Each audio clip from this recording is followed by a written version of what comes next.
옛날 아주 먼 옛날에 산새들도 쉬어가는 깊고 깊은 산골짜기 아래 그림처럼 예쁜 작은 마을이 하나 자리 잡고 있었답니다.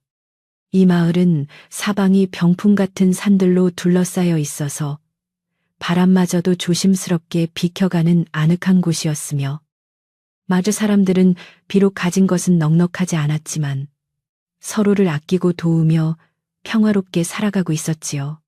마을 어귀에는 커다란 당산나무가 우뚝 서서 마을을 지켜주었고 그 아래로는 맑은 시냇물이 졸졸 흐르며 매일 아침 안개를 피워 올리던 그런 고요한 곳이었답니다.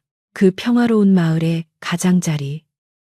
낡았지만 깨끗하게 닦인 작은 초가집 한 채에는 마음씨 착한 청년 덕수와 그의 어여쁜 아내 옥분이 오순도순 살고 있었습니다.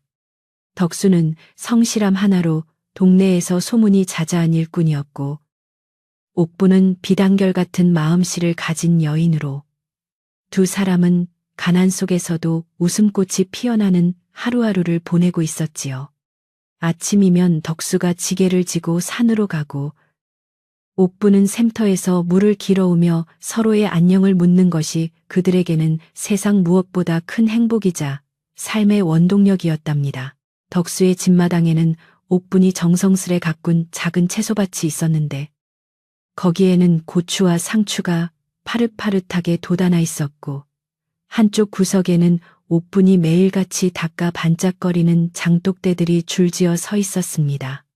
옥분은 새벽같이 일어나 가마솥에 불을 지피고 남편을 위해 따뜻한 밥을 짓는 일을 세상에서 가장 귀하게 여겼으며 덕수는 그런 아내의 손이 거칠어질까봐 늘 안타까운 마음을 품고 있었지요. 덕수는 옥분을 향해 부인, 내가 더 열심히 일해서 꼭 비단옷 한 벌 해줄게라고 말하며 다짐하곤 했습니다. 그들의 집은 비록 비바람이 치면 지붕이 셀 정도로 허름했지만 부부의 사랑만큼은 대궐 같은 집보다도 훨씬 크고 견고하여 마을 사람들의 부러움을 사기도 했습니다. 덕수는 산에서 나무를 해다 장터에 내다 팔아 얻은 푼돈으로 아내가 좋아하는 사탕이나 꽃신을 사오는 것이 인생의 유일한 낙이었고 옥분은 그런 남편의 마음이 고마워 밤마다 해진 버선을 정성껏 기우며 긴 밤을 보내곤 했지요. 그렇게 두 사람의 소박한 꿈은 마을의 아침 안개처럼 평화롭게 피어나고 있었습니다. 따스한 봄볕이 지나고 어느덧 뜨거운 여름이 찾아오자 마을에는 예기치 못한 불행의 그림자가 서서히 드리우기 시작했습니다. 하늘은 무심하게도 구름 한 점 없이 파랗기만 했고 농부들의 애간장을 태우는 지독한 가뭄이 계속되면서 들판의 곡식들이 하나둘 말라 죽어가기 시작했지요. 덕수가 정성껏 일구던 작은 논바닥도 거북이 등껍질처럼 쩍쩍 갈라졌고 옥분이 애지중지하던 채소밭의 잎사귀들도 힘없이 고개를 숙이며 마을 전체의 시름이 깊어만 갔습니다. 덕수는 매일 아침 하늘을 올려다보며 기우제라도 지내고 싶은 심정으로 비를 기다렸지만 무심한 태양은 대지를 바싹 말려버릴 기세로 온종일 내리쬐기만 했습니다. 마을 우물은 바닥을 드러내기 시작했고 사람들은 물 한 바가지가 아쉬워 새벽부터 줄을 서야 했으며 덕수의 집 곳간에도 쌓아두었던 곡식이 바닥을 드러내며 끼니를 걱정해야 하는 처지에 놓이게 되었지요. 옥분은 배고픈 남편에게 조금이라도 더 먹이려 자신은 물로 배를 채우면서도 웃음을 잃지 않으려 노력했습니다. 가뭄이 길어지자 덕수의 마음속에는 가장으로서 가족을 건사하지 못한다는 자책감과 앞날에 대한 막막함이 구름처럼 몰려와 그를 괴롭혔습니다. 장터에 나가도 나무 한 짐 사주는 이가 없었고 마을 사람들 모두가 자기 코가 석자라 서로를 도울 여력조차 없었기에 덕수의 한숨은 깊어져만 갔지요. 옥분은 밤마다 몰래 마당 구석에서 눈물을 훔치면서도 남편 앞에서는 걱정 마세요. 서방님, 이 고비만 넘기면 다시 좋은 날이 올 거예요라고 말하며 남편을 위로했습니다. 덕수는 아내의 야윈 얼굴을 볼 때마다 가슴이 찢어지는 것 같았고 무엇이라도 해서 이 가난의 구렁텅이에서 벗어나고 싶다는 간절한 욕망이 생기기 시작했습니다. 평소에 법 없이도 살 사람이라 칭송받던 덕수였지만 텅 빈 밥그릇과 아내의 낡은 옷을 볼 때면 그의 정직한 마음 한구석에도 조금씩 균열이 가기 시작했지요. 그는 돈만 있다면, 아니, 당장 쌀 몇 가마니만 있다면 아내를 웃게 할 수 있을 텐데 하는 위험한 생각을 품으며 밤잠을 설치는 날이 늘어갔습니다. 어느 날 마을 우물가에는 기운 없는 아낙네들이 모여 이러다 우리 식구들 다 굶어 죽는 것 아닌지 모르겠네 라며 한탄을 늘어놓았고 그 소문은 바람을 타고 마을 전체에 우울한 분위기를 퍼뜨렸습니다. 덕수는 마을 어귀 정자나무 아래 앉아 먼 산을 바라보며 자신의 무능력을 탓했고 그때마다 그의 머릿속에는 부유한 집안의 머슴으로라도 들어가 큰 돈을 벌어야 하는 것인지 아니면 다른 방도가 있을지 끊임없는 고민이 이어지고 있었답니다. 옥부는 남편의 기색이 예전 같지 않음을 눈치채고 더욱 정성을 다해 집안일을 돌봤지만 끼니 때마다 올라오는 멀건 죽조차 이제는 마련하기 힘든 상황이 되었습니다. 그녀는 남편 몰에 자신이 아끼던 은비녀를 장터에 내다 팔아 쌀 몇 대를 사왔지만 그것도 며칠 지나지 않아 다시 바닥을 보이고 말았지요. 덕수는 아내의 머리에 꽂혀있던 비녀가 보이지 않음을 깨닫고 아내의 희생에 대한 미안함과 고통스러운 가난에 대한 분노가 뒤섞인 복잡한 심경에 사로잡혔습니다. 달빛이 창백하게 비치는 어느 밤, 덕수는 잠든 아내의 얼굴을 바라보며 내가 정말 못난 남편이구나. 당신을 이렇게 고생만 시키다니라고 나지막이 읊조리며 눈시울을 붉혔습니다. 옥부는 잠결에도 남편의 손을 꼭 잡으며 놓지 않았지만 덕수의 마음속에는 이미 평소라면 결코 하지 않았을 어두운 생각들이 독버섯처럼 조금씩 자라나고 있었지요. 가난은 가장 순수했던 사람의 영혼마저 흔들어 놓을 만큼 강력했고 덕수는 그 거대한 파도 앞에 위태롭게 서 있는 작은 배와 같았습니다. 마을 사람들의 수군거림은 날이 갈수록 심해졌는데 건너 마을 누구는 자식을 부잣집에 보냈다느니 또 누구는 도해지로 나가 큰돈 알아왔다느니 하는 출처불명의 소문들이 덕수의 귀를 자극했습니다. 그런 소문들은 덕수에게 조급함을 주었고 당장 눈앞의 굶주림을 해결하기 위해서라면 영혼이라도 팔 수 있을 것 같은 극단적인 마음이 들게 하였지요. 옥부는 그런 남편을 보며 서방님, 우리 조금만 더 견뎌봐요. 정직하게 살다 보면 하늘도 감동하실 거예요. 라고 간곡히 부탁했습니다. 하지만 덕수의 눈에는 이제 아내의 위로조차 들리지 않았고 오로지 금전적인 결핍만이 그의 세상을 가득 채우고 있었습니다. 그는 매일 산에 올라가 나무를 하는 대신 마을 입구 길가에 앉아 혹시라도 자신에게 일확천금을 가져다 줄 기회가 오지 않을까 막연한 기대를 품으며 시간을 보냈지요. 평화로웠던 초가집의 웃음소리는 사라진 지 오래였고 그 자리에는 무거운 침묵과 서로의 눈치를 보는 불안한 공기만이 가득 차게 되었으며 이는 비극의 서막을 알리는 징조였습니다. 옥부는 매일 아침 정화수를 떠놓고 신령님께 빌며 남편의 마음이 예전처럼 평온해지기를 기도했지만 가뭄만큼이나 메말라버린 덕수의 마음은 쉽게 되돌려지지 않았습니다. 덕수는 이제 아내와 눈을 맞추는 것조차 피하게 되었고 마음속에 품은 어두운 계획이 무엇인지 자신도 명확히 알지 못한 채 그저 돈이라는 괴물에 사로잡혀 하루하루를 버티고 있었지요. 마을의 아름다운 풍경조차 이제 그에게는 지긋지긋한 가난의 배경일 뿐이었고 그는 탈출구 없는 미로에 갇힌 기분이었습니다.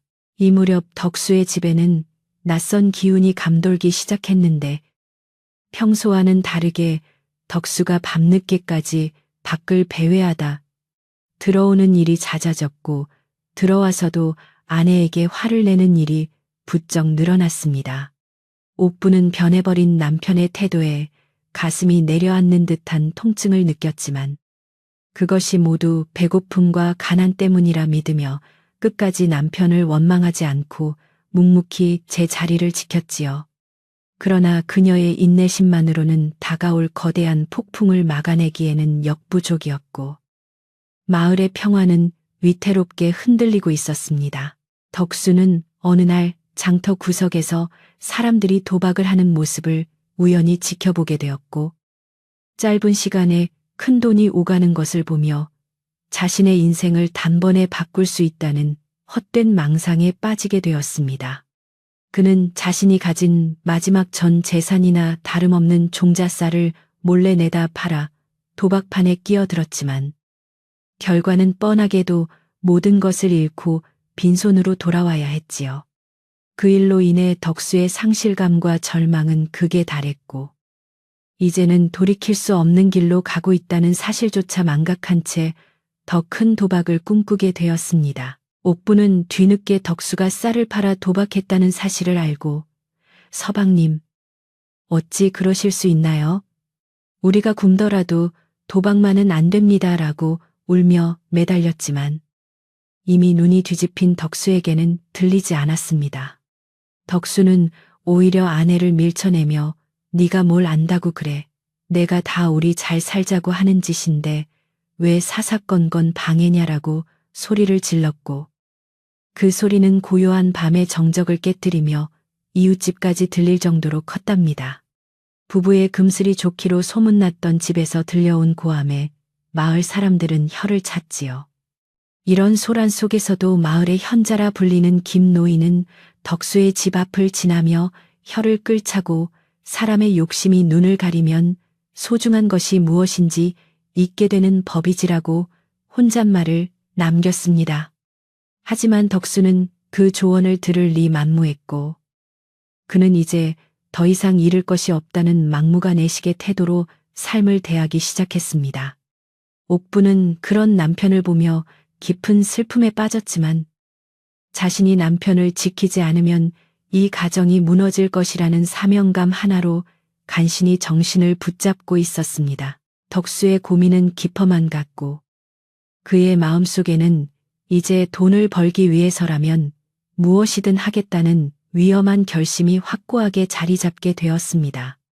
그는 자신의 삶을 통째로 뒤흔들 제안이 다가오고 있음을 직감하지 못한 채 그저 눈앞의 가난을 피할 수만 있다면 악마의 손이라도 잡겠다는 심정으로 하루하루를 보냈지요.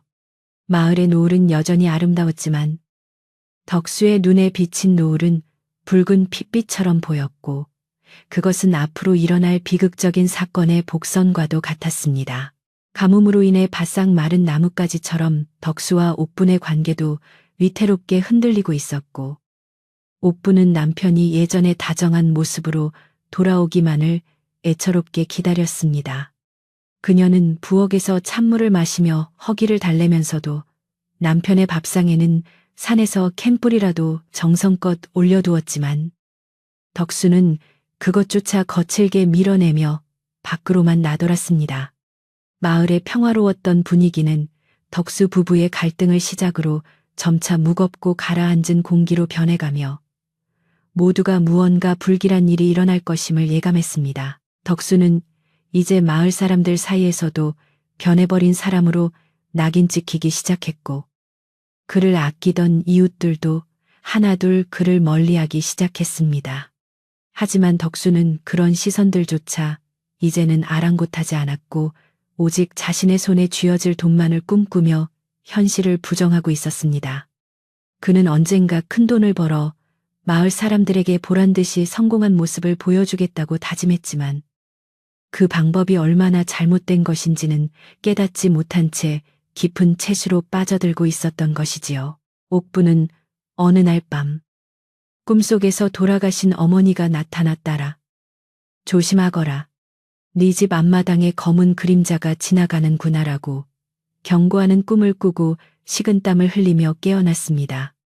그녀는 남편의 안위가 걱정되어 덕수의 잠자리를 살폈지만 덕수는 이미 자리에 없었고 밖에서는 스산한 바람 소리만이 문틈을 파고들고 있었습니다.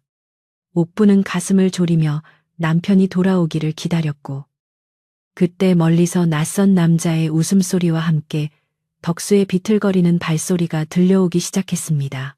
덕수는 그날 밤마을 입구에서 만난 낯선 상인과 은밀한 대화를 나누며 돌아오는 길이었고 그의 손에는 이전에는 본 적 없는 두둑한 주머니가 들려 있었습니다. 그는 집에 들어오자마자 아내에게 주머니를 내보이며 이것 봐. 이제 우리도 고생 끝이야. 이 돈이면 평생 먹고 살 수 있어라고 들떠서 말했지만 옥부는 그 돈이 어디서 난 것인지 물으며 불안한 눈빛을 감추지 못했습니다. 돈의 출처를 묻는 아내의 질문에 덕수는 얼버무리며 대답을 피했고 그날 밤 두 사람의 방에는 차가운 긴장감이 감돌았습니다. 마을에 낯선 외지인이 나타난 것은 볕이 유난히도 따갑던 어느 늦어름 오후였습니다. 화려한 비단 옷을 걸치네 가슴에는 금장식을 단 채 거드름을 피우며 마을 길을 걸어 들어온 그 사내는 자칭 도성에서 온 거상 최 씨라 불렸습니다. 최 씨의 뒤에는 몇 명의 하인이 짐을 가득 싣고 따랐으며 그는 마치 이 가난한 마을을 구원하러 온 사람처럼 인자한 미소를 지으며 마을 사람들에게 인사를 건넸지만 그 눈빛만큼은 독사의 것처럼 번뜩이며 먹잇감을 찾고 있었답니다. 최 씨는 마을에서 가장 목 좋은 곳에 있는 주막의 여장을 풀고는 매일같이 동네 사람들을 불러 모아 비싼 술과 고기를 대접하며 재력을 과시하기 시작했습니다.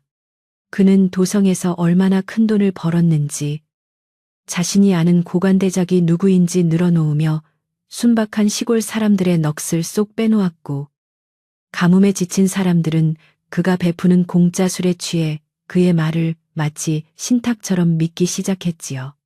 하지만 그가 이 척박한 마을에 나타난 진짜 이유는 따로 있었으니 바로 소문난 미인인 덕수의 아내 옥분을 가로채려는 검은 속셈이었습니다. 주막에서 사람들의 이야기를 듣던 최 씨는 덕수가 지독한 가뭄으로 인해 마음이 약해져 있다는 사실을 알아차리고는 은밀히 덕수에게 접근하기 시작했습니다. 그는 덕수를 따로 불러 자네처럼 건장하고 성실한 사람이 이런 구석진 곳에서 썩는 게 참으로 안타깝네라며 비단 주머니에서 금화를 꺼내 보여주며 덕수의 눈을 멀게 했습니다.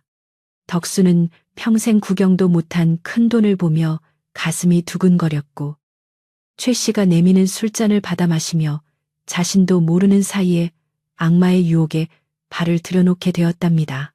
최 씨는 덕수에게 큰 돈을 벌게 해주겠다며 매일 밤 주막 뒷방으로 그를 불러들였고 그곳에는 이미 도박판이 벌어지고 있었습니다. 처음에는 덕수가 조금씩 돈을 따게 만들어 그가 도박의 맛에 완전히 빠지게 하였으며 덕수는 자신이 재능이 있다고 착각하여 아내 옥분에게 거짓말을 하고 밤마다 집을 비우기 시작했지요. 옥분은 남편이 밖에서 무엇을 하는지 걱정이 되어 잠을 이루지 못했지만 덕수는 돈주머니를 흔들며 이제 곧 우리도 큰 집에서 살게 될 거야 라고 호언장담할 뿐이었답니다. 마을의 우물가에서는 덕수에 대한 소문이 꼬리에 꼬리를 물고 퍼져나갔는데 평소 성실하던 덕수가 외지인과 어울려 도박에 빠졌다는 이야기가 돌기 시작했습니다. 아낙네들은 덕수가 귀신이라도 씌었나 봐. 그 착하던 사람이 왜 저러나 몰라라며 걱정 섞인 눈초리로 옥분을 바라보았고 아이들은 덕수의 집 앞을 지나며 수군거리곤 했지요. 옥분은 마을 사람들의 시선이 따가워 외출조차 꺼리게 되었고 남편이 가져오는 정체 모를 돈뭉치를 보며 기쁨보다는 두려움과 불길한 예감에 휩싸여 밤마다 눈물로 지렸습니다. 이런 상황을 지켜보던 마을의 가장 어른인 김노인은 덕수를 따로 불러 엄하게 꾸짖으며 조언을 아끼지 않았습니다. 김노인은 덕수야. 땀 흘리지 않고 얻은 돈은 결국 내 영혼을 갉아먹는 독이 되는 법이다. 저 외지인의 눈에는 탐욕이 가득하니 지금이라도 늦지 않았으니 손을 떼거라라고 간곡하게 말했지만 이미 일확천금의 꿈에 사로잡힌 덕수의 귀에는 노인의 진심 어린 충고가 잔소리로밖에 들리지 않았지요. 덕수는 오히려 노인장께서는 세상 물정을 모르셔서 하시는 말씀입니다.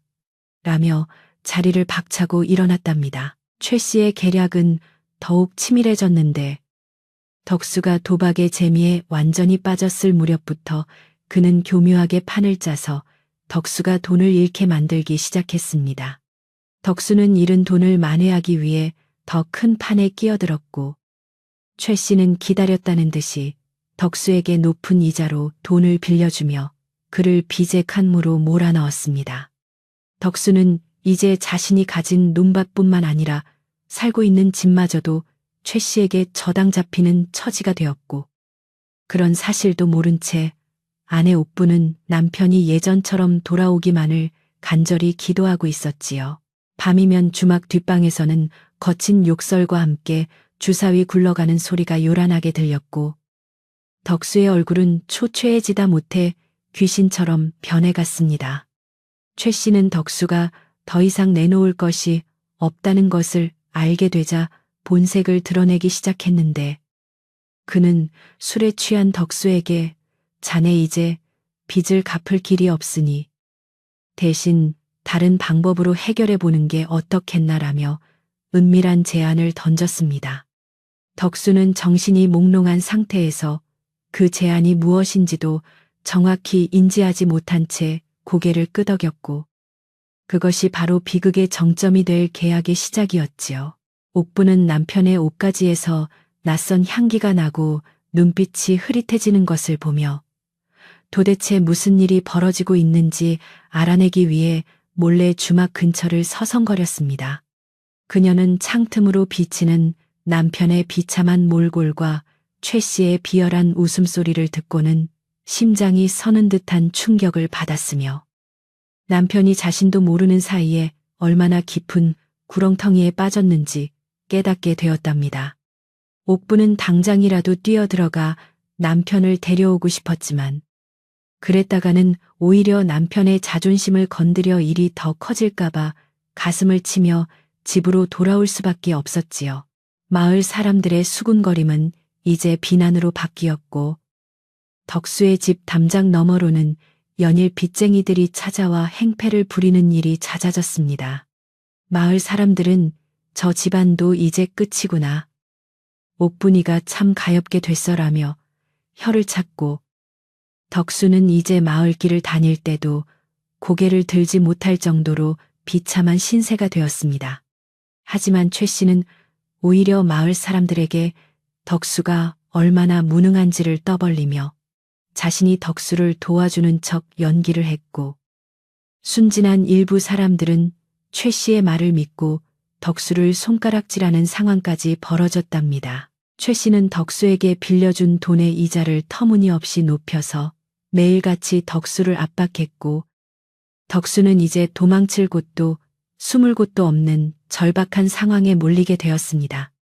그는 아내 옥분에게 사실대로 말하려 몇 번이나 입을 때려 했지만 차마 입이 떨어지지 않아 헛된 술만 들이켜며 괴로워했습니다. 옥분은 그런 남편의 곁을 묵묵히 지키며 상처받은 마음을 달래주려 애썼지만 덕수의 마음속에는 이미 죄책감과 공포가 뒤섞여 아내의 따뜻한 손길조차 거부하게 되는 지경에 이르렀지요.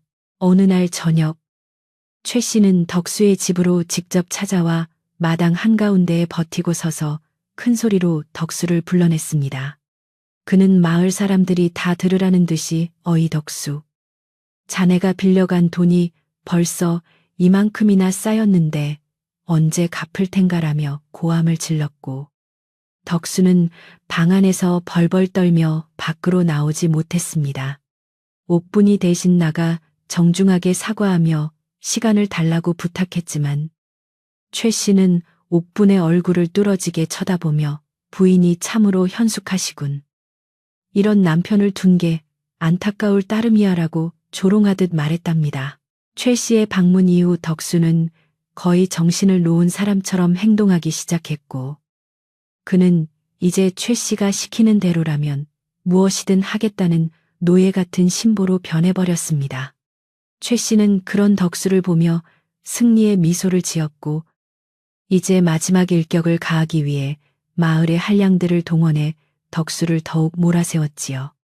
덕수는 이제 자신의 목숨마저 위태롭다는 생각에 사로잡혀 극단적인 선택을 고민하게 되었고, 그 선택의 중심에는 항상 자신을 위해 헌신하던 아내 옥분이 자리 잡고 있었다는 점이 가장 큰 비극이었습니다. 김노인은 다시 한번 덕수를 찾아와 사람이 가난할 수는 있어도 명예를 잃으면 죽은 목숨이나 다름없다. 저자가 노리는 것이 무엇인지 정녕 모른단 말이냐 라고 마지막 경고를 보냈습니다.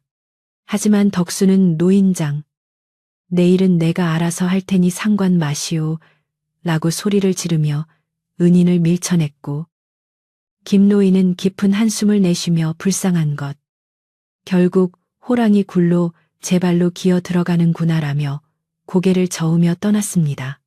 덕수는 이제 마을에서 완전히 고립된 채 최 씨의 소나기 속에서 놀아나는 장난감이 되어버렸지요. 마을 전체에는 불길한 기운이 가득 찼고 가뭄은 해소될 기미가 보이지 않아 민심은 더욱 흉흉해졌습니다. 사람들은 덕수의 집에서 조만간 큰일이 터질 것이라며 수군거렸고, 옥부는 마을 사람들의 차가운 시선을 견디며 하루하루를 버텼지만 그녀의 마음도 이미 갈갈이 찢겨 나간 상태였습니다. 그녀는 밤마다 마당과 샘물로 목욕 재개하며 신령님께 제발 우리 서방님을 예전의 모습으로 돌려주시고 이 집안에 드리운 어둠을 걷어내 주소서라고 간절히 빌고 또 빌었지만 하늘은 여전히 묵묵부답이었습니다. 최 씨는 이제 본격적으로 덕수에게 아내를 팔 것을 종용하기 시작했는데, 처음에는 농담처럼 건네던 말이 점점 구체적인 조건과 액수로 바뀌어 갔습니다. 그는 자네 아내만 내게 넘기면 그동안의 빚을 모두 탕감해 주는 것은 물론이고 자네가 평생 먹고 살 땅과 집도 마련해 주겠네 라며 덕수의 약해진 마음을 파고들었지요. 덕수는 처음에는 펄쩍 뛰며 거절했지만 계속되는 빚쟁이들의 압박과 최 씨의 달콤한 유혹 사이에서 조금씩 이성을 잃고 그 무시무시한 제안을 진지하게 고민하기 시작했습니다. 덕수는 아내 옥분과 저녁을 먹으면서도 그녀의 얼굴을 제대로 쳐다보지 못한 채 숟가락만 만지작거렸고, 옥분은 그런 남편이 안쓰러워 고기 반찬을 그의 밥 위에 올려주었습니다. 덕수는 아내의 친절함이 오히려 가시가 되어 가슴을 찌르는 듯한 통증을 느꼈지만 이미 마음속 깊은 곳에서는 당신만 희생하면 우리 둘 다 살 수 있어라는 이기적인 생각이 싹트고 있었지요. 그는 아내에게 미안하다는 말 대신 당신은 나를 믿지, 내가 하는 결정은 다 우리를 위한 거야 라는 알 수 없는 말만 되풀이했습니다. 마을의 주막에서는 매일 밤 덕수가 아내를 판다는 소문이 사실인 양 퍼져나갔고, 사람들은 그 패륜적인 발상에 경악하면서도 한편으로는 흥미진진한 구경거리라도 생긴 듯 수다를 떨었습니다. 어떤 이들은 덕수를 인간 말종이라 비난했고, 또 어떤 이들은 얼마나 살기가 힘들었으면 저런 생각까지 했겠냐며 동정 어린 시선을 보내기도 했지요. 하지만 정작 당사자인 옥부는 그런 소문이 돌고 있다는 사실조차 꿈에도 모른 채 오로지 남편의 기운을 돋우기 위해 산을 타며 나무를 캐는 데 전념하고 있었답니다. 최 씨는 계약을 확실히 하기 위해 덕수에게 술을 잔뜩 먹인 후 미리 준비해온 계약서에 강제로 지장을 찍게 만들었습니다. 술에서 깬 덕수는 자신이 무슨 짓을 저질렀는지 깨닫고 경악했지만 최 씨는 계약서를 흔들며 이제 돌이킬 수 없네. 만약 약속을 어기면 자네는 관가로 넘겨져 평생 감옥에서 썩게 될 거야 라고 협박했습니다. 덕수는 절망감에 주저앉아 통곡했지만 최 씨의 하인들은 그를 비웃으며 사내 대장부가 한 입으로 두말하면 쓰나 어서 집으로 가서 짐이나 챙기라고라며 등을 떠밀었지요. 집으로 돌아가는 길에 덕수는 길가의 핀들꽃을 보며 아내와 행복했던 지난 날들을 떠올렸고 자신의 어리석음이 불러온 재앙에 머리를 쥐어뜯으며 괴로워했습니다. 하지만 이미 계약은 성사되었고 최 씨는 마을 사람들을 증인으로 세워 옥분을 데려가겠다고 선언한 상태였기에 덕수에게는 선택의 여지가 없었습니다. 그는 집 마당에 들어서서 정성스럽게 저녁을 준비하는 아내의 뒷모습을 보며 눈물을 훔쳤고 가슴 속에는 만 가지 회한이 교차하여 차마 아내의 이름을 부르지 못한 채 문지방에 걸터 앉아 한참을 흐느꼈답니다. 옥부는 남편의 울음소리를 듣고 놀라 달려나와 서방님, 도대체 무슨 일이신가요? 누가 서방님을 괴롭혔나요? 라며 남편의 어깨를 감싸 안았습니다. 덕수는 아내의 따뜻한 온기에 더욱 서럽게 울음을 터뜨렸고 옥부는 직감적으로 무언가 큰 잘못이 일어났음을 깨닫고 남편을 진정시키며 조용히 방 안으로 이끌었습니다. 그녀는 남편의 손을 꼭 잡고 서방님, 어떤 일이라도 저와 함께라면 이겨낼 수 있어요. 제발 숨김없이 말씀해 주세요 라고 부드럽게 타일렀고 덕수는 그제야 떨리는 입술을 떼기 시작했습니다. 덕수의 입에서 나온 이야기는 옥분에게 청천벽력과도 같았으나 그녀는 의외로 덤덤하게 남편의 말을 끝까지 들어주었습니다. 그녀의 눈에서는 눈물이 고였지만 결코 흘러내리지 않았으며 오히려 남편을 안심시키려는 듯 서방님, 너무 자책하지 마세요. 사람이 궁지에 몰리면 그럴 수도 있는 법이지요. 라고 말하며 덕수를 위로했지요. 하지만 옥분의 머릿속에서는 이미 이 위기를 어떻게 돌파해야 할지 그리고 저 사악한 최 씨를 어떻게 응징해야 할지에 대한 계획이 소리 없이 세워지고 있었음을 덕수는 꿈에도 알지 못했습니다. 마을의 밤은 깊어만 갔고 달빛은 유난히도 차갑게 덕수의 집마당을 비추고 있었습니다. 덕수는 아내의 위로에 잠시 마음을 놓았지만 옥부는 잠든 남편의 얼굴을 바라보며 결연한 의지를 다졌고 내일 벌어질 소동을 대비해 집안 구석구석을 정리하며 긴 밤을 하얗게 지새웠습니다. 마을 사람들은 내일이면 벌어질 전대미문의 사건에 대해 이야기하며 잠들지 못했고 최 씨는 자신의 승리를 확신하며 주막에서 거창한 잔치를 벌이고 있었으니 비극과 희극이 교차하는 폭풍 전야의 정적이 마을을 감싸 안고 있었답니다. 다음 날 아침 마을의 공기는 평소보다 훨씬 무겁고 끈적거렸으며 옥분의 집 마당에는 이른 새벽부터 사람들이 하나둘 모여들기 시작했습니다. 사람들은 입을 모아 덕수의 어리석음을 탓하면서도 한편으로는 옥분이 과연 최 씨를 따라가게 될지 호기심 어린 눈으로 지켜보고 있었지요. 덕수는 밤새 울었는지 눈이 퉁퉁 부은 채 방구석에 처박혀 나오지 못했고 옥분은 오히려 평소보다 더 정갈하게 머리를 빗고 깨끗한 무명옷을 갈아입으며 조용히 때를 기다리고 있었습니다. 그녀의 눈빛은 평소의 유순함과는 달리 서리빨 같은 기운이 서려 있었고 가슴속에는 남편을 향한 연민과 최 씨를 향한 분노가 소용돌이치고 있었답니다. 마을 사람들은 담벼락 너머로 고개를 내밀며 정말로 덕수가 제 아내를 팔기로 했단 말이냐 라며 믿기지 않는다는 듯 수군거렸고 어떤 이들은 덕수의 집안이 풍비박산 난 것을 고소해하기도 했습니다. 하지만 대부분의 마을 사람들은 옥분의 성품을 잘 알고 있었기에 그녀가 처한 비참한 운명을 보며 안타까운 한숨을 내쉬었고 일부 안악들은 눈시울을 붉히며 차마 마당을 쳐다보지도 못했지요. 옥부는 그런 시선들을 묵묵히 견뎌내며 마당 구석구석을 평소처럼 쓸고 닦았는데 마치 오늘이 이 집에서의 마지막 날이 될지도 모른다는 생각에 더욱 정성을 다하는 모습이 지켜보는 이들의 가슴을 아프게 했습니다. 해가 중천에 떠오를 무렵 저 멀리서 요란한 말발굽 소리와 함께 최 씨와 그의 하인들이 먼지를 일으키며 덕수의 집 앞에 나타났습니다. 최 씨는 어제보다 더 화려한 옷차림을 하고 나타나 거드름을 피우며 마당으로 들어섰고 그의 손에는 덕수가 찍은 지장이 선명한 계약서가 들려 있었지요.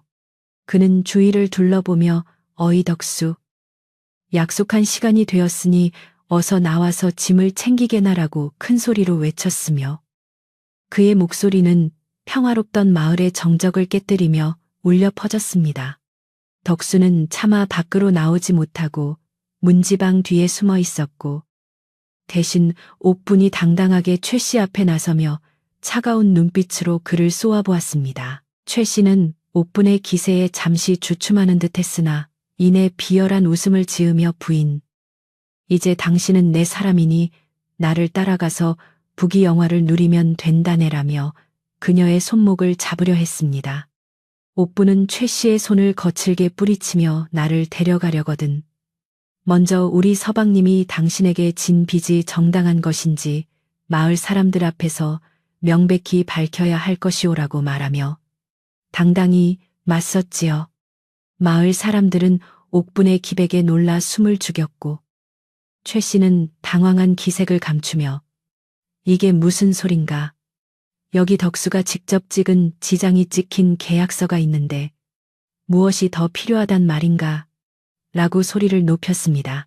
옥분은 최 씨의 말을 가로막으며 도박판에서 벌어진 일이 어찌 정당한 거래라 할 수 있겠으며 당신이 우리 서방님을 속여서 빚을 지게 만든 정황이 내 귀에까지 들어왔소라고 단호하게 말했습니다. 사실 옥분은 지난밤 남편이 잠든 사이 몰래 주막으로 찾아가 최 씨의 하인 중 한 명을 만나 그동안 벌어진 일들의 내막을 낱낱이 파악해 두었던 것이었지요. 최 씨의 하인은 평소 주인의 악행에 불만을 품고 있었기에 옥분의 간곡한 설득에 넘어가 최 씨가 어떻게 사기 도박판을 벌였는지 숨김없이 털어놓았고 옥분은 그 사실을 무기로 최 씨를 몰아붙일 준비를 마친 상태였습니다.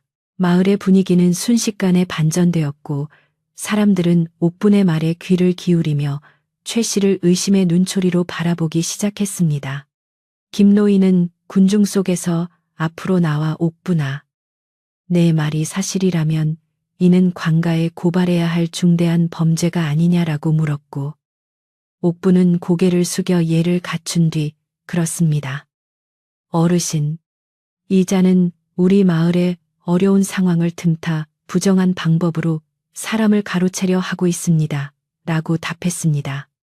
최 씨는 얼굴이 불그락 푸르락해져서 이런 고약한 여편네를 보았나. 감히 누구에게 함부로 입을 놀리느냐 라며 하인들에게 옥분을 강제로 끌고 가라고 명령을 내렸습니다. 하인들이 옥분에게 다가가려 하자 마을 청년들이 앞을 가로막으며 옥분을 보호하기 시작했고 마당에는 팽팽한 긴장감이 감돌아 금방이라도 싸움이 터질 것만 같았습니다. 옥분은 청년들에게 감사 인사를 전하며 잠시만 기다려 주십시오. 저는 이자가 그동안 얼마나 많은 사람을 같은 수법으로 파멸시켰는지 증언해 줄 사람을 알고 있습니다. 라고 말하며 마을 어귀를 가리켰습니다. 그때 마을 입구에서 남루한 차림의 여인 한 명이 눈물을 흘리며 걸어 들어왔는데 그녀는 최 씨가 이전 마을에서 같은 방법으로 남편을 속여 쫓아낸 희생자 중 한 명이었습니다. 그 여인이 나타나자 최 씨의 안색은 흑빛으로 변했고 그는 뒷걸음질을 치며 도망갈 기회를 엿보기 시작했습니다. 여인은 최 씨를 가리키며 저자는 도깨비 같은 혀로 사람들을 홀리고 나중에는 전 재산은 물론이고 가족까지 뺏어가는 악마입니다. 라고 울부짖으며 마을 사람들에게 호소했지요. 마을 사람들은 그 여인의 처량한 모습을 보며 분노가 폭발했고 최 씨를 향해 돌을 던지거나 욕설을 퍼부으며 그를 압박하기 시작했습니다. 옥부는 이제 승기를 잡았음을 직감하고 최 씨에게 다가가 이제 당신의 추악한 민낯이 드러났으니 여기서 사죄하고 떠나겠소. 아니면 관가로 끌려가겠소라고 최후 통첩을 보냈습니다. 최 씨는 자신의 하인들도 마을 사람들의 기세에 눌려 꼼짝 못하는 것을 보자 비굴하게 무릎을 꿇으며 내가 잠시 욕심에 눈이 멀어 실수를 했소. 제발 관가에만은 알리지 말아 주시오. 라고 빌기 시작했습니다. 하지만 옥부는 흔들림 없이 당신이 앗아간 것은 단순히 돈이 아니라 한 가정의 평화와 사람의 명예였소. 그 대가는 반드시 치러야 할 것이오라고 말하며 단호한 태도를 유지했습니다. 덕수는 뒤늦게 방에서 기어 나와 아내의 당당한 모습을 보며 자신이 얼마나 큰 죄를 저질렀는지 다시 한번 깨닫고 땅을 치며 통곡했고 옥부는 그런 남편을 보며 깊은 한숨을 내쉬었답니다. 옥부는 마을 사람들에게 협조를 구하여 최 씨가 덕수에게서 갈취한 계약서와 저당 잡힌 문서들을 모두 회수하였고 그 자리에서 마을 사람들이 보는 앞에서 계약서를 불태워 버렸습니다. 타오르는 불꽃을 보며 마을 사람들은 박수를 치며 환호했고 옥부는 그제야 긴장이 풀린 듯 다리가 후들거렸지만 끝까지 의연함을 잃지 않으려 노력했습니다. 최 씨는 하인들을 데리고 도망치듯 마을을 떠났으며 그가 남긴 짐 중 일부는 피해를 본 마을 사람들에게 공평하게 나누어 주기로 결정되었습니다. 하지만 옥부는 이 모든 소동이 끝난 후에도 표정이 밝지 않았는데 그녀는 남편 덕수가 저지른 잘못이 단순히 최 씨의 꼬임 때문만이 아니라 남편의 내면에 자리 잡았던 탐욕 때문임을 알고 있었기 때문입니다. 그녀는 남편을 방으로 불러 앉히고 조용히 타일렀는데 서방님, 우리가 가난한 것은 부끄러운 일이 아니지만 마음을 잃는 것은 죽음보다 더한 수치입니다. 이번 일을 계기로 서방님께서 무엇이 소중한지 깨달으셨기를 바랍니다라고 말하며 남편의 손을 따뜻하게 감싸 쥐었습니다. 덕수는 아내의 말에 아무 대답도 하지 못한 채 눈물만 흘렸고 자신이 죽을 죄를 지었다며 아내의 발치를 붙잡고 용서를 빌고 또 빌었습니다. 옥부는 남편을 일으켜 세우며 이미 지난 일입니다. 이제부터라도 정직하게 땀 흘려 일하며 마을 사람들에게 진 빚을 갚아나가면 됩니다라고 남편을 격려했습니다. 마을 사람들은 옥분의 현명함과 대범함에 감탄하며 저런 아내를 둔 덕수는 천생연분이 아니라 조상님이 도우신 게 분명해라고 말하며 두 사람의 앞날을 축복해 주었지요. 그날 이후 마을에는 다시 평화가 찾아왔고 가을이 되자 기적처럼 비가 내리기 시작하여 가뭄으로 말라가던 논밭이 다시 생기를 되찾기 시작했습니다.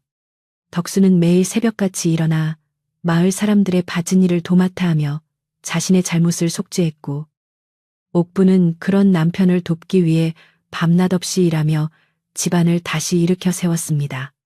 마을 사람들은 처음에는 덕수를 경계했지만 진심으로 뉘우치고 열심히 사는 그의 모습에 마음을 열고 다시 예전처럼 정답게 대해주기 시작했답니다.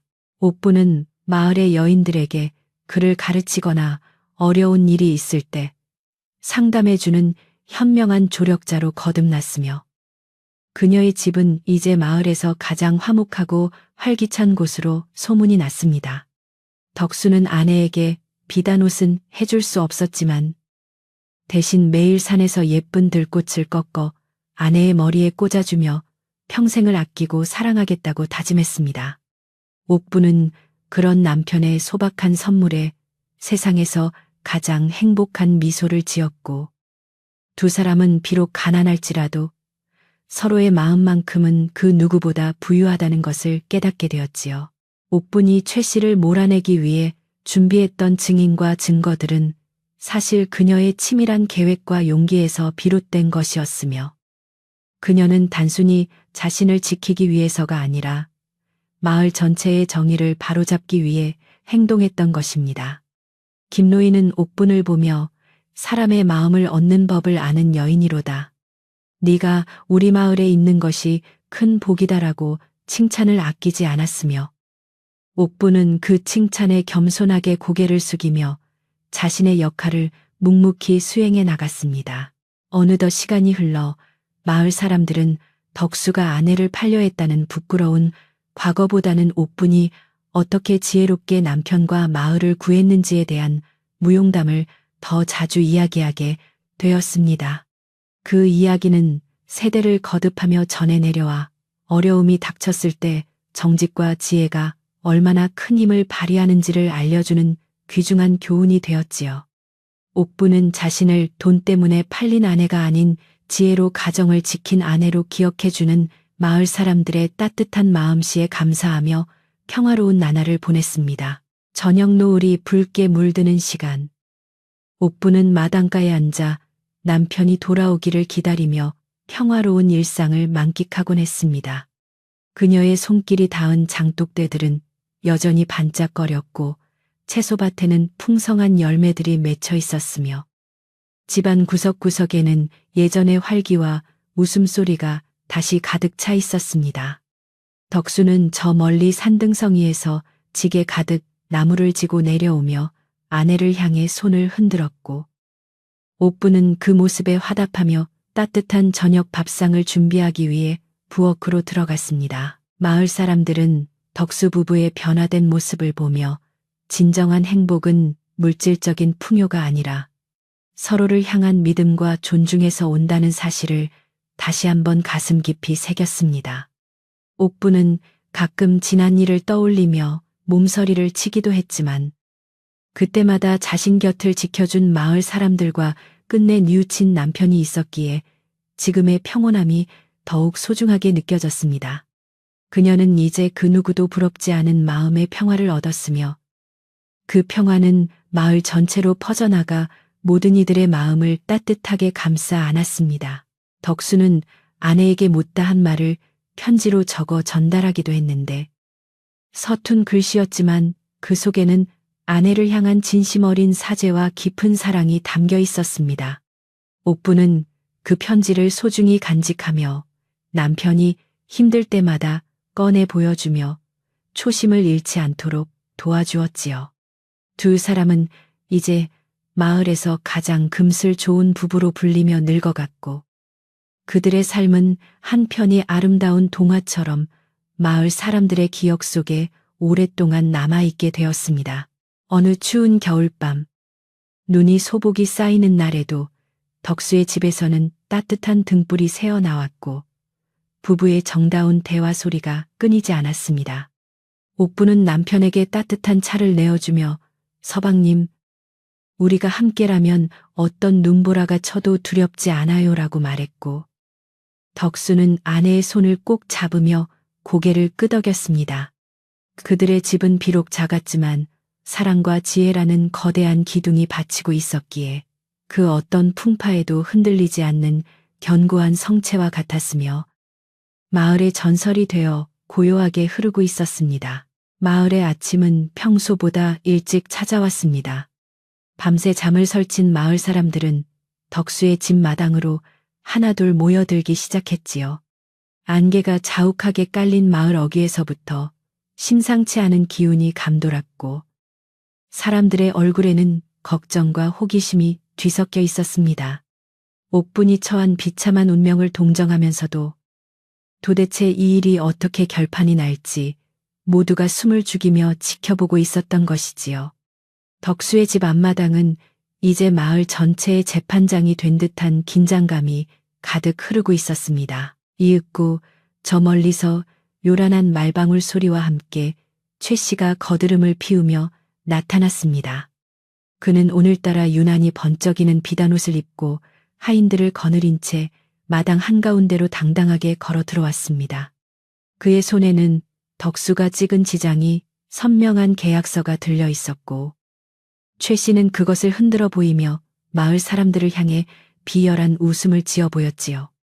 그는 마치 자신이 정당한 거래를 마친 승리자인 양 어깨를 으쓱거리며 덕수야, 약속한 시간이 되었으니 어서 아내를 내어놓아라라고 큰 소리로 외쳤습니다. 최 씨의 고함에 방 안에서 벌벌 떨고 있던 덕수가 차마 문을 열지 못하고 흐느끼는 소리만 들려왔습니다. 마을 사람들은 그 비겁한 모습에 혀를 찾고 최 씨의 하인들은 당장이라도 방으로 들이닥칠 기세로 몽둥이를 다잡았습니다. 그때였습니다. 굳게 닫혀있던 방문이 천천히 열리더니 정갈하게 머리를 빗고 하얀 무명옷을 입은 옥분이 우아하면서도 단호한 걸음으로 마당에 내려섰습니다. 그녀의 눈빛은 평소의 부드러움 대신 서리빨 같은 기운이 서려 있어 최 씨조차 잠시 주춤하게 만들었습니다. 옥분은 최 씨 앞에 서서 마을 어른들을 향해 정중히 절을 올린 뒤 입을 열었습니다.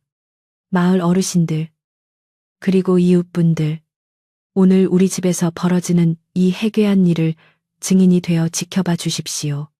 이자는 우리 서방님의 유약한 마음을 이용해 도박판을 벌이고 부정한 방법으로 저를 가로채려 하고 있습니다. 그녀의 목소리는 떨림 하나 없이 맑고 청아하게 마당 구석구석까지 울려 퍼졌습니다. 최 씨는 당황하며 이 무슨 망발이냐. 여기 네 남편의 지장이 찍힌 종이가 있는데 무엇이 더 필요하단 말이냐라고 윽박질렀지요. 하지만 옥부는 눈 하나 깜짝하지 않고 말을 이어갔습니다. 종이에 찍힌 지장은 강압과 속임수에 의한 것이니 아무런 효력이 없습니다. 게다가 당신이 우리 서방님을 속이기 위해 사용한 가짜 주사위와 조작된 패를 이미 제가 확보해 두었습니다. 옥분의 이 말에 최 씨의 얼굴은 순식간에 흑빛으로 변했습니다. 그녀는 소매 안에서 작은 주머니 하나를 꺼내 마을의 최고 어른인 김노인에게 전달했습니다. 그 안에는 최 씨의 하인이 양심 선언을 하며 넘겨준 증거물들이 고스란히 들어있었던 것입니다. 김노인은 증거물을 꼼꼼히 살피더니 최 씨를 엄하게 꾸짖었습니다. 외지 상인이라기에 손님 대접을 했거늘 감히 우리 마을의 선량한 사람을 속여 가정을 파탄내려 하다니 천벌이 무섭지도 않으냐. 노인의 호통에 마을 사람들도 일제히 최 씨를 향해 비난을 쏟아내기 시작했습니다. 사기꾼 놈을 당장 관가에 넘겨라. 남의 아내를 탐내다니 짐승만도 못한 놈이다라며 사람들의 분노가 폭발하자 최 씨의 하인들도 겁을 먹고 슬금슬금 뒷걸음질을 치며 주인의 눈치를 살피기 시작했습니다. 최 씨는 끝까지 발뺌하려 했지만 옥분이 미리 불러두었던 지난 마을의 피해 여인이 마당으로 들어서자 결국 무릎을 꿇고 말았습니다. 그 여인은 최 씨가 저지른 만행을 눈물로 증언했고 마을 사람들은 그 처참한 사연에 공분하여 최 씨를 당장이라도 잡아챌 기세로 몰려들었습니다. 옥분은 흥분한 마을 사람들을 진정시키며 단호하게 말했습니다. 우리는 법을 어기는 무리가 아니니 이자가 가져간 모든 문서를 불태우고 다시는 우리 마을에 발을 들이지 않겠다는 확약을 받은 뒤 내쫓는 것이 옳습니다. 덕수는 아내의 지혜와 당당함 앞에 자신의 초라함을 깨닫고 방에서 기어나와 옥분의 발치를 잡으며 울었습니다. 부인, 내가 죽을 죄를 지었소. 돈에 눈이 멀어 당신 같은 귀한 사람을 잃을 뻔했구려. 덕수의 참회하는 모습에 마을 사람들의 화도 조금씩 누그러졌고 최 씨는 살려달라며 빌며 자신이 가지고 있던 계약서들을 모두 옥분에게 넘겨주었습니다. 옥분은 마당 한가운데에 화로를 가져오게 한 뒤 마을 사람들이 지켜보는 앞에서 그 추악한 욕망의 산물인 문서들을 하나하나 불 속으로 던져 넣었습니다. 불길이 타오르며 검은 연기가 하늘로 솟구치자 마을 사람들은 마치 자기 일인 양손뼉을 치며 환호했습니다. 이제 다 끝났네. 덕순의 집에 낀 마귀가 물러갔어.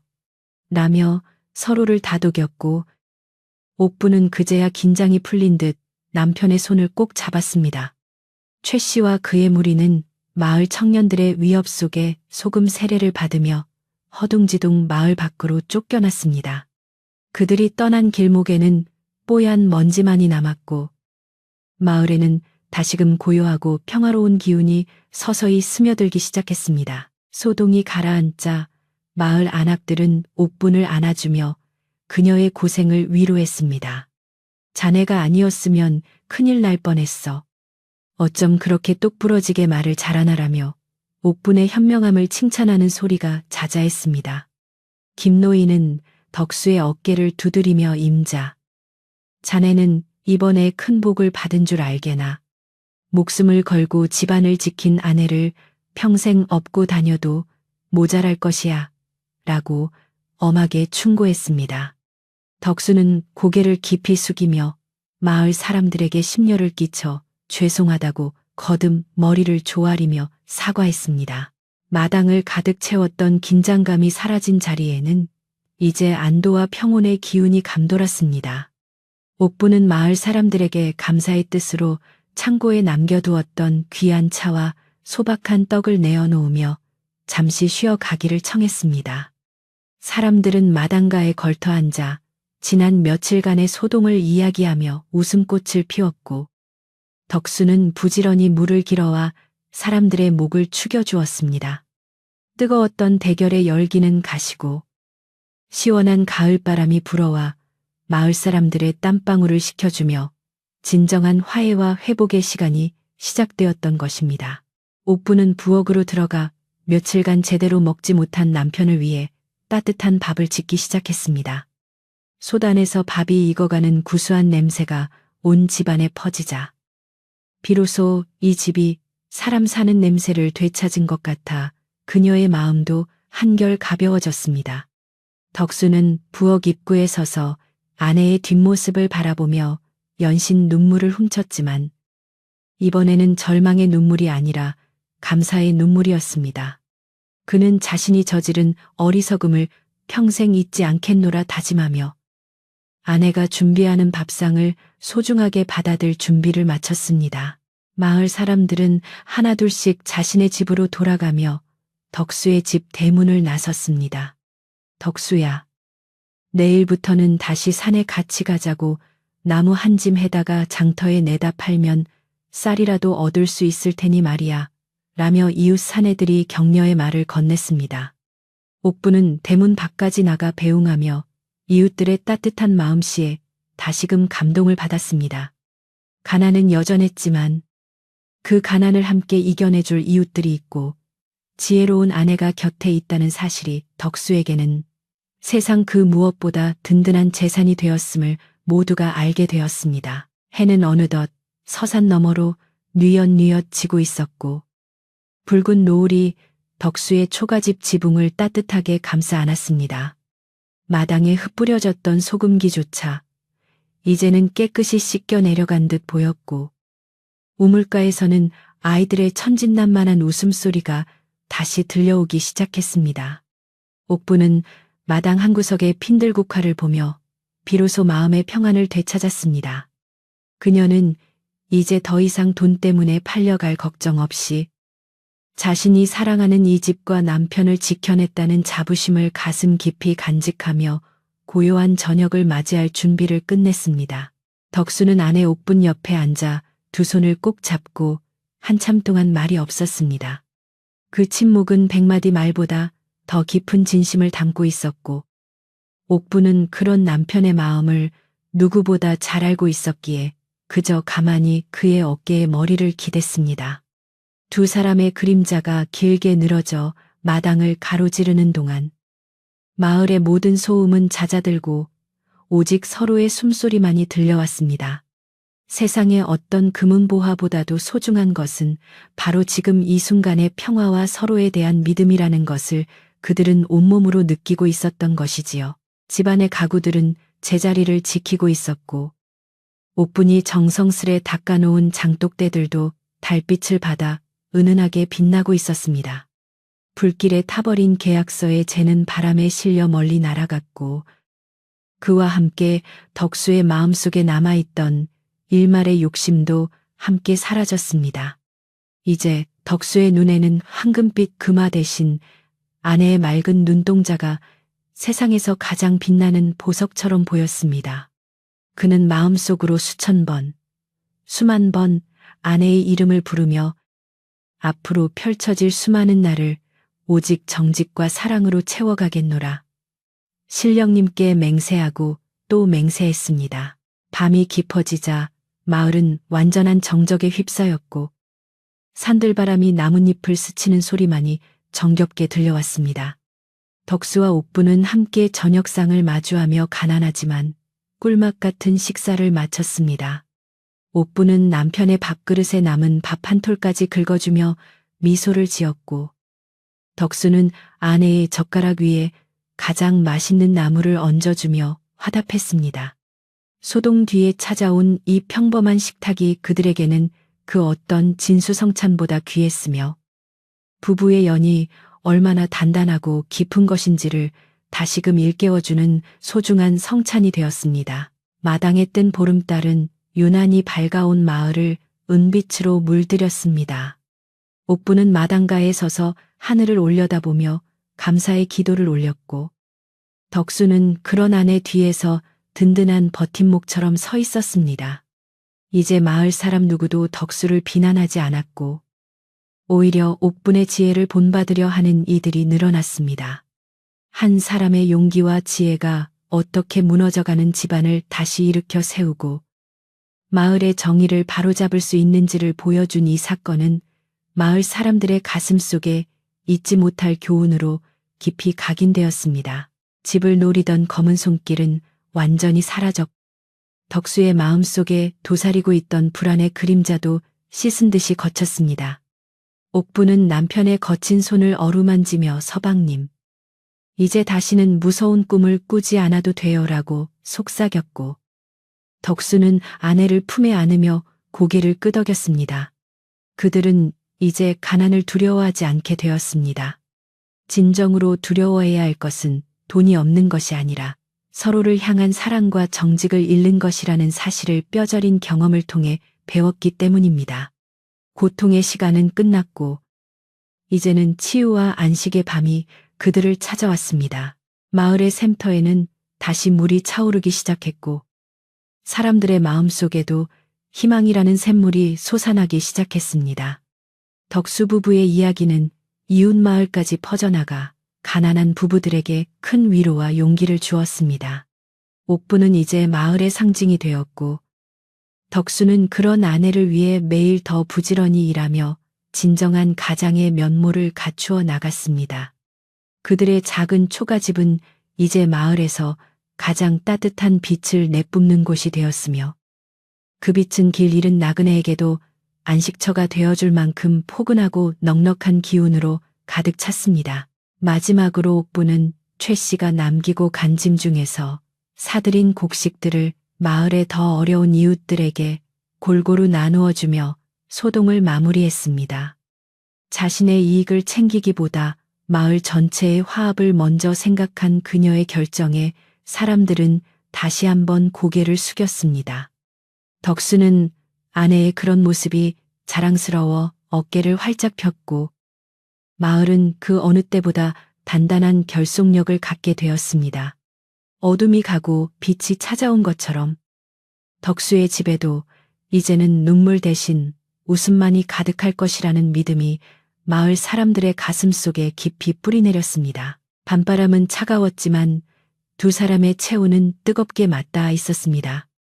옥부는 방 안의 등불을 끄기 전 마지막으로 남편의 얼굴을 찬찬히 훑어보았습니다. 예전에 그 선하고 맑은 눈빛으로 돌아온 남편을 보며 그녀는 안도의 한숨을 내쉬었습니다.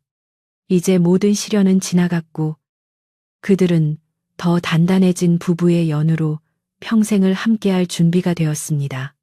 덕수의 집은 이제 다시 고요한 침묵 속으로 잦아들었지만 그 침묵은 불안이 아닌 깊은 안식의 서막이었으며 마을의 밤은 그렇게 평화롭게 깊어만 갔습니다. 옥부는 잠자리에 누워 남편의 고른 숨소리를 들으며 비로소 눈을 감았습니다. 그녀의 머릿속에는 내일 아침 남편을 위해 차려낼 따뜻한 국과 갓 지은 밥 생각으로 가득했습니다. 소박하지만 확실한 행복이 무엇인지 깨달은 그녀에게 더 이상의 욕심은 없었습니다. 마을을 지켜주던 당산나무도 오늘 밤은 유난히 더 웅장해 보였고 시냇물 소리도 부부의 사랑을 축복하듯 경쾌하게 들려왔습니다. 지혜로운 아내 옥분 덕분에 마을의 전설이 된 이 이야기는 이제 평온한 결말을 향해 고요히 흘러가고 있었습니다. 산들바람이 불어오는 가을의 문턱에서 마을은 그 어느 때보다 풍성한 황금빛으로 물들기 시작했습니다. 지독했던 가뭄의 흔적은 이제 찾아볼 수 없을 만큼 들판의 벼들은 고개를 숙이며 풍년을 예고하고 있었지요. 덕수는 매일 아침 해가 뜨기도 전에 논으로 나가 부지런히 김을 메고 벼이삭을 돌보며 지난날의 허물을 씻어내기 위해 누구보다 열심히 땀을 흘렸습니다. 마을 사람들은 그런 덕수의 등을 토닥이며 이제는 진정한 농군이 다 되었다고 칭찬을 아끼지 않았으며 덕수는 수줍게 웃으며 아내 옥분에게 모든 공을 돌리곤 했습니다. 옥분은 마을 안악들과 함께 공동 우물가에서 빨래를 하며 정겨운 이야기를 나누는 시간이 부쩍 늘어났습니다. 사람들은 이제 옥분을 단순히 덕수의 아내가 아니라 마을의 지혜로운 어른처럼 대접하며 어려운 일이 있을 때마다 그녀의 조언을 구하러 집으로 찾아오기도 했지요. 옥분은 언제나 따뜻한 차 한 잔을 내어주며 사람들의 고민을 들어주었고 그녀의 부드러운 말 한마디는 상처받은 이들의 마음을 어루만져주는 마법 같은 힘이 있었습니다.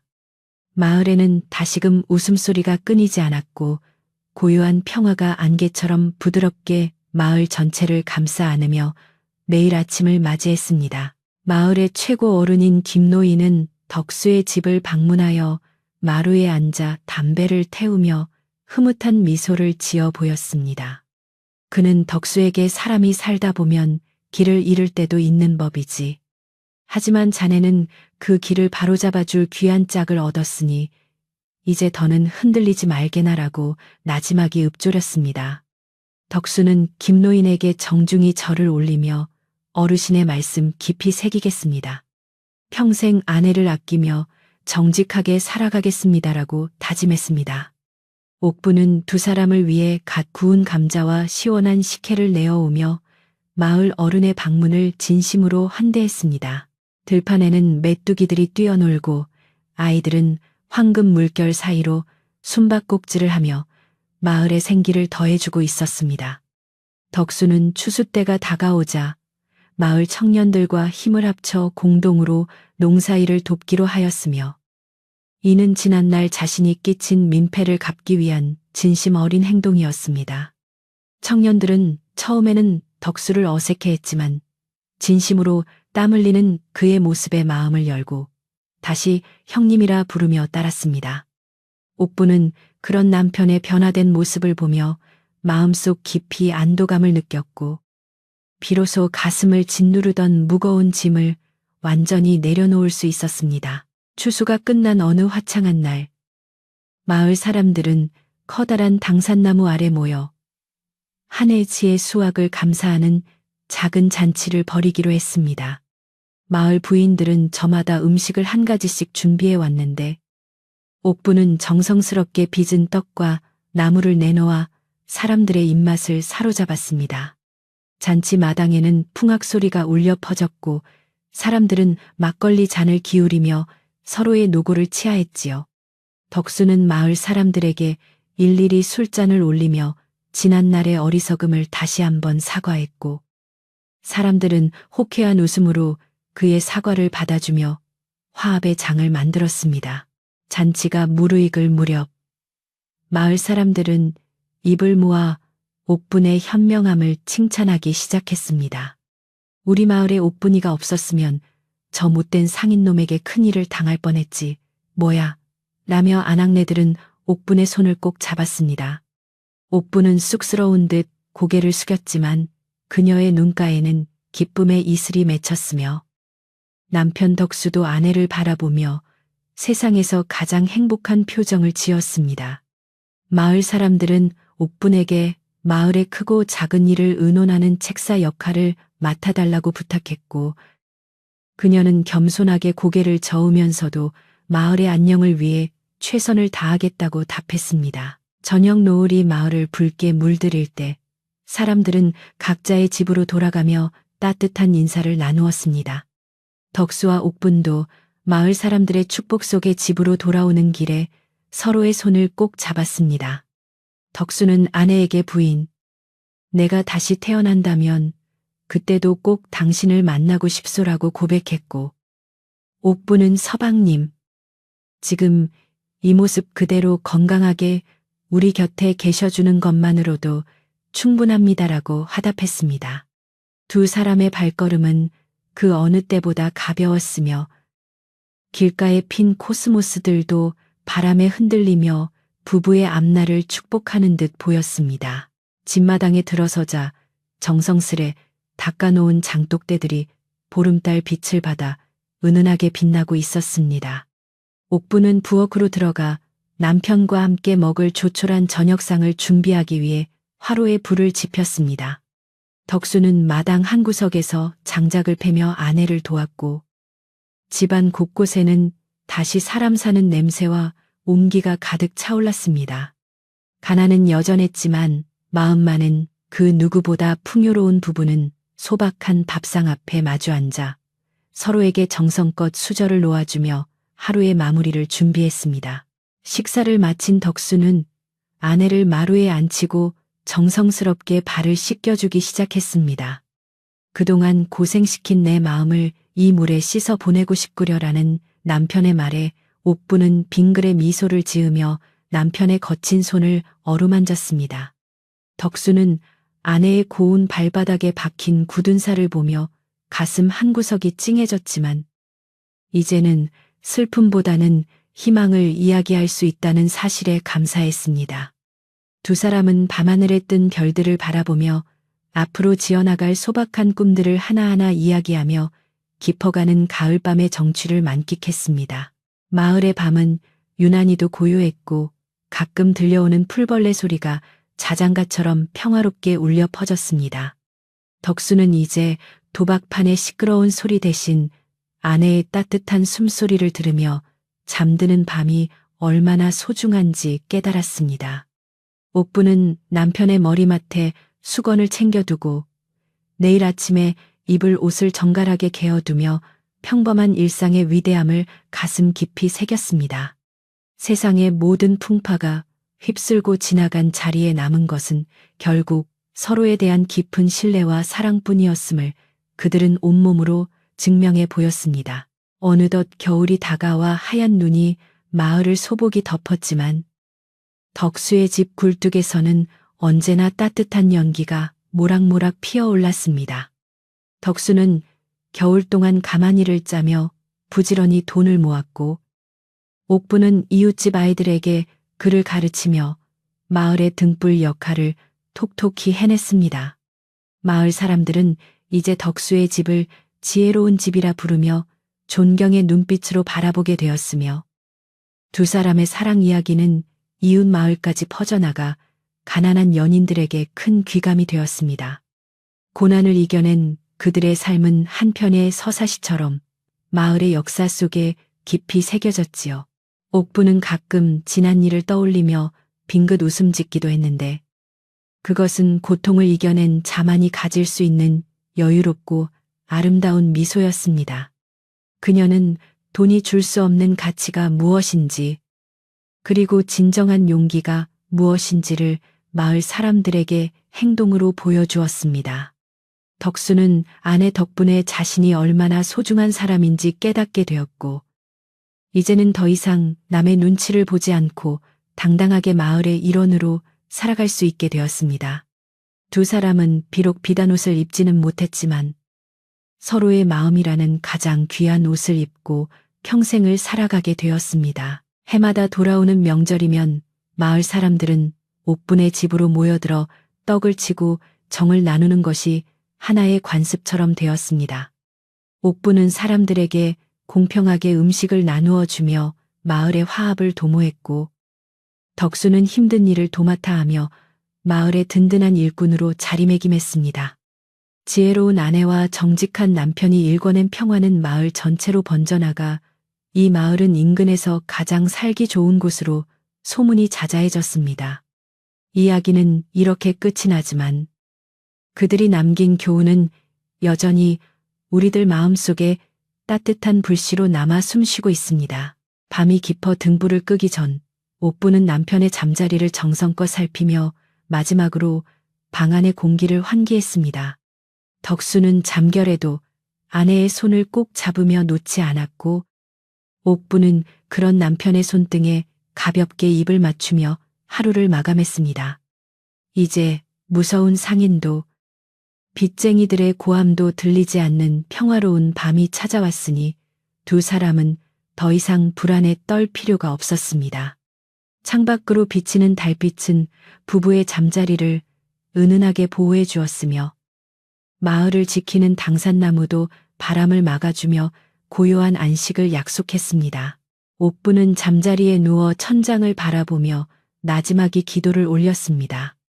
신령님, 우리 마을 사람들이 모두 평안하게 하시고 특히 우리 서방님이 오늘 같은 선한 마음을 평생 잃지 않게 보살펴 주소서라고 빌었습니다. 그녀의 기도는 밤 공기를 타고 하늘에 닿아 별빛이 더욱 총총히 빛나는 듯 했습니다. 덕수는 아내의 기도를 들었는지 입가에 희미한 미소를 띠며 고른 숨소리를 내었고 방 안에는 은은한 나무 향기와 사람의 온기가 어우러져 세상에서 가장 포근한 공간이 되었습니다. 이제 이야기는 끝맺음을 향해 가고 있지만 덕수와 옥분의 삶은 내일 아침에도 새로운 해와 함께 계속될 것입니다. 가난은 때로 사람을 시험에 들게 하지만 지혜와 정직으로 맞선다면 그 어떤 시련도 이겨낼 수 있다는 것을 우리는 이 부부를 통해 배웠습니다. 마을 사람들의 가슴 속에 영원히 기억될 돈 때문에 팔린 아내의 이야기는 사실 사랑으로 가정을 구한 지혜로운 아내의 이야기였던 것이지요.